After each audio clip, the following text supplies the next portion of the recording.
ભારતના 75મા પ્રજાસત્તાક દિનની ઉજવણી ભારતીય જનતા પાર્ટી દ્વારા મનુભાઈ ટાવર ખાતે કરવામાં આવી। ભારતના 75મા પ્રજાસત્તાક દિવસ નિમિત્તે વડોદરાના સયાજીગંજ મનુભાઈ ટાવર ખાતે ભાજપના અગ્રણી કાર્યકર ડોક્ટર ઠાકુરભાઈ પટેલ દ્વારા ધ્વજવંદન કરવામાં આવ્યું, જેમાં ગુજરાત સરકાર વિધાનસભાના મુખ્ય દંડક બાલકૃષ્ણ શુક્લ, સાંસદ રંજનબેન ભટ્ટ, મેયર પિંકીબેન સોની, ડેપ્યુટી મેયર ચિરાગ બારોટ, ધારાસભ્ય કેયુર રોકડિયા, ચૈતન્યભાઈ દેસાઈ, મનીષાબેન વકીલ, નગર પ્રાથમિક શિક્ષણ સમિતિના ચેરમેન મિનેશ પંડ્યા, પૂર્વ ચેરમેન ડોક્ટર હિતેન્દ્ર પટેલ, પૂર્વ કેબિનેટ મંત્રી રાજેન્દ્ર ત્રિવેદી, મોટી સંખ્યામાં કાઉન્સિલરો તથા કાર્યકર્તાઓ ઉપસ્થિત રહ્યા હતા અને સલામી આપવામાં આવી હતી।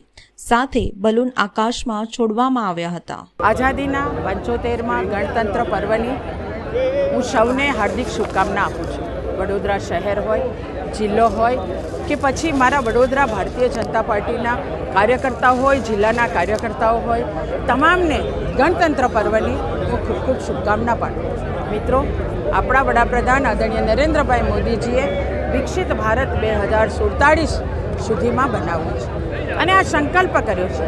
આવો ને મિત્રો, આપણે સૌ પણ આ સંકલ્પમાં જોડાઈ જઈએ।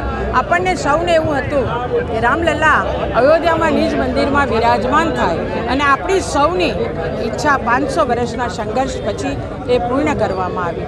આપણા પ્રદેશના અધ્યક્ષ આદરણીય સી.આર. પાટીલ સાહેબે આપણને પેજ સમિતિ દ્વારા બૂથ મજબૂત કરવા માટેનું એક આહ્વાન આપ્યું છે। આવો કાર્યકર્તા આપણે આપણું બૂથ મજબૂત કરીએ। આવો આજનો દિવસ સંકલ્પ કરવાનો અને સંકલ્પ સાથે વિકસિત ભારતને વિકાસમાં આગળ વધારવાનો। આવો આપણે સૌ જોડાઈને સંકલ્પ કરીએ।